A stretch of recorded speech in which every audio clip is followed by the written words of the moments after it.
we were given problem 8 for this group project. Now problem 8 was a plate that had a few grooves cut into it and a rod floating freely within it.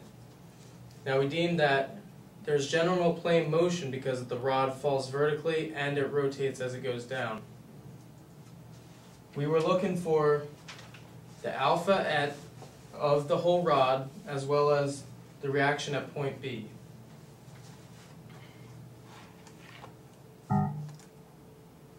Now, taking that, we drew a free body diagram which had the reaction at B, the reaction at A at 60 degrees up because that's what the angle of the thing was.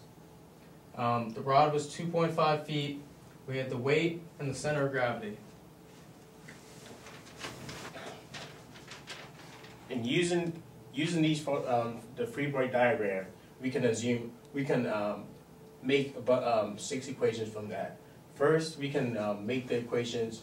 First equation is in the x direction, where we have RB minus RA cosine 60 equals to MA GX.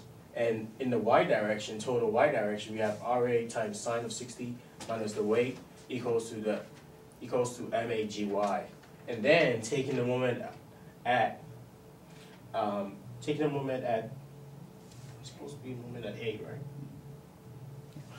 I'm confused. Taking the moment at A, we have RB times L equals to 1/2 12 times mass times L squared alpha AB minus MAGX L over 2.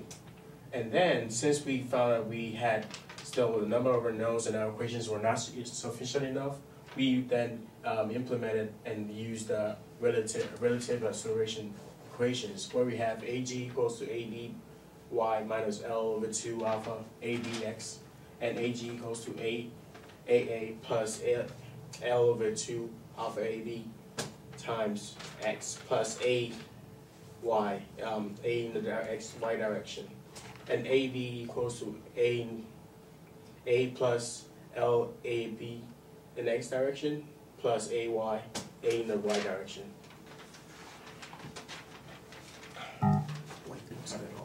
Okay, so basically what we have to do here, if we look back at the other equations, I'm going to go ahead and just go back up for a second.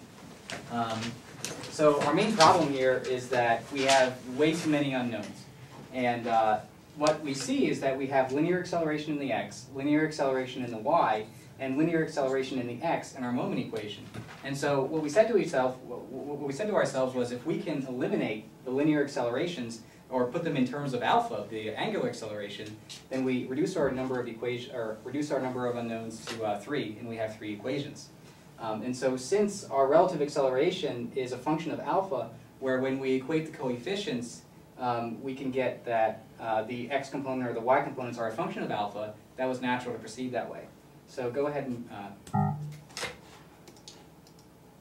Okay, so this is the method of solution. If you can see here, we've substituted in alpha for our linear acceleration in the x direction using the relative acceleration analysis. We've also substituted for the y component of the linear acceleration into alpha, and the same for the moment. And so now we have 3 equations and 3 unknowns, and we're ready to solve, which we did. But I want to talk about how we got the linear acceleration in the y direction in terms of alpha for just a second, because that was really the tricky part. So go back 1 slide for me. Okay, so what's cool about this is let me see the rod. Okay, so in the problem statement, the acceleration at point B, which is down here, is just straight down. So it's only in the y direction.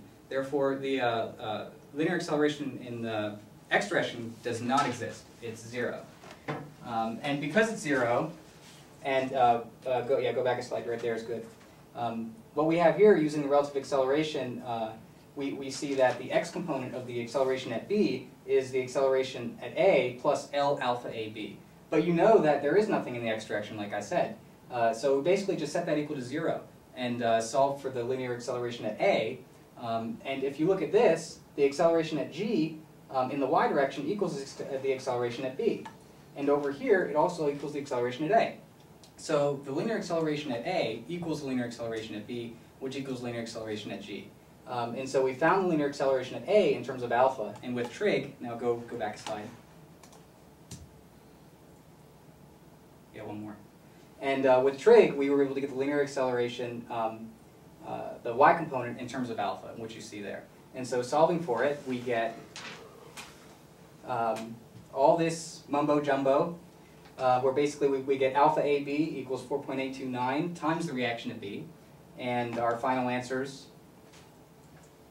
are the reaction at A equals 6.6 pounds, the reaction at B equals 1.33 pounds, and alpha is, must be another slide, alpha is 6.4 radians per second squared.